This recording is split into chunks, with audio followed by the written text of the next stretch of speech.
Hi, everyone, and thank you for joining me today at Thriving and Beyond. This page is dedicated to the recovery and healing for those of us who are in or recently out of an abusive relationship or a narcissistic abuse relationship as we move further along the road to recovery and healing. Today, I wanted to talk about relationship rights. Sometimes we might not even think about our own rights. However, we do know when something is wrong. We can feel and we get mad or upset or feel the injustice when our rights are not being honored in a relationship. But it might really be beneficial to think about these things ahead of time so that we can plan, set boundaries, understand what we do deserve in a relationship, and can really pay attention to those first signs should we feel or should we recognize that our rights are being encroached upon or in some way violated. So this is part one. I don't know how many parts to this series that I'll have, but this will be our start for today. So the first point I wanted to talk about in relationship rights is that you have the right at all times to be respected. When we think about our rights, we can think about the positive rights that add value to our life. And then on the other side, we can think about the negative violations of those rights that might detract from our lives. So when we're talking about respect, those actions and words that validate our experiences, that let us know we're a valued human being. Even if there's a disagreement, the respect is still there and we still feel valued. We feel heard. Our partners are listening to us. They are at least considering our side of the topic. And even if they don't agree, that's okay, as long as the respect is maintained. On the other side, however, is the disrespect and the invalidation of whatever topic we may be discussing at the time. Our partners may belittle us or make statements like, wow, you really are sensitive about that, aren't you? Or something like, that doesn't mean a whole lot to me. I don't understand why it's such a big deal to you. Well, those are disrespectful comments, letting us know that our partners are not respecting our view. Again, this doesn't necessarily mean they have to agree, but in the disagreement, in the discussion, the respect should be upheld. We shouldn't have to hear or feel like we are somehow wrong for our opinion or wrong for standing up for what we need or want in a relationship. However, in an abusive relationship, we know that respect is really trampled, and even more than trampled, the abusive partner will try to turn things around so that the partner's views are somehow wrong, that they don't deserve validation, that the abusive partner's way of thinking of something is the only way to think of it. And that is a violation of your right to be heard and validated and respected in the relationship. We can feel it when we're being disrespected, and it's an awful feeling. And then we can feel it when we're being respected. And that feeling, even in a disagreement, truly does fill our hearts. Another point I wanted to talk about in a healthy relationship is that our ability to grow, a relationship right for anybody in any relationship should be the ability to grow, whether that's developing a new hobby, meeting new friends, taking an interest in something, taking a class, doing something purely for yourself that you feel is important to your self-development, your self-growth.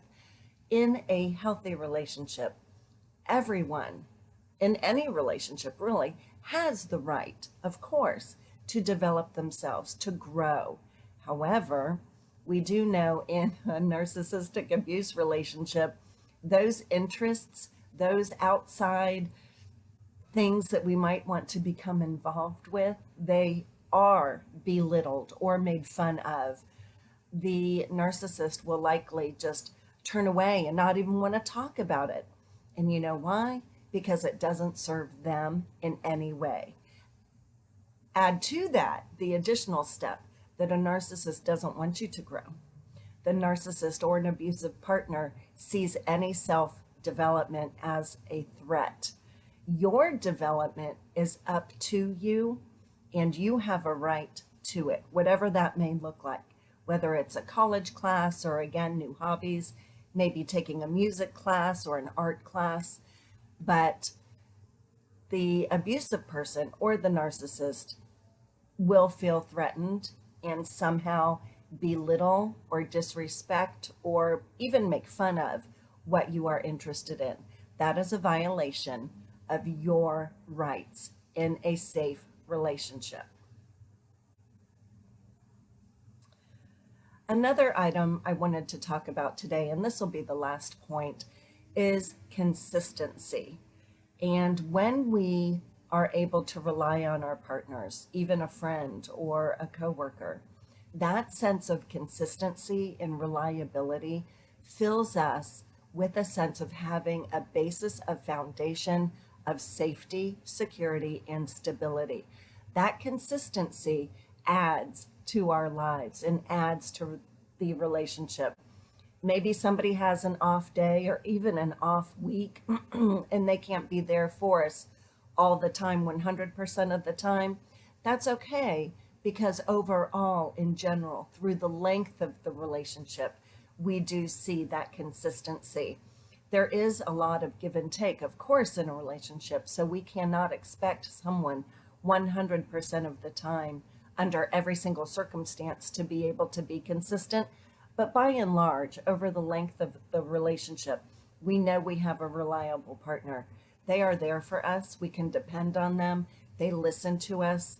We don't have to ask ourselves, oh, what am I going to get today if I bring up this topic? Or how are they going to act? I'm afraid to even bring it up because it's unpredictable. We fear unpredictability in an abusive relationship. And because of that fear, because of the punishment or the behavior that may result, we often stay quiet. That is a violation of your rights in a relationship. Consistency is key. And in an abusive relationship, it will be like the roller coaster ride of your life. The good times are so good, and we want to stay there in those good times. However, the next night, in an hour, next week, next month, that roller coaster will take such a deep dive. Sometimes we wonder if those good times were really real. Well, they were real for the moment, but they were not sustainable for the abusive person or the narcissist. Inconsistency, not knowing what you're going to get from day to day, is one of the most destructive forces in an abusive relationship. This is a very difficult way to live with another person, a family member. That inconsistency brings such a level of fear that it can really be life altering.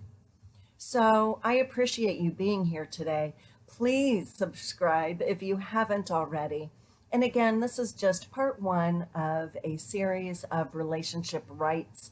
I think it's helpful to talk about them. It helps to understand that we have rights. Granted, in a healthy relationship, there is give and take.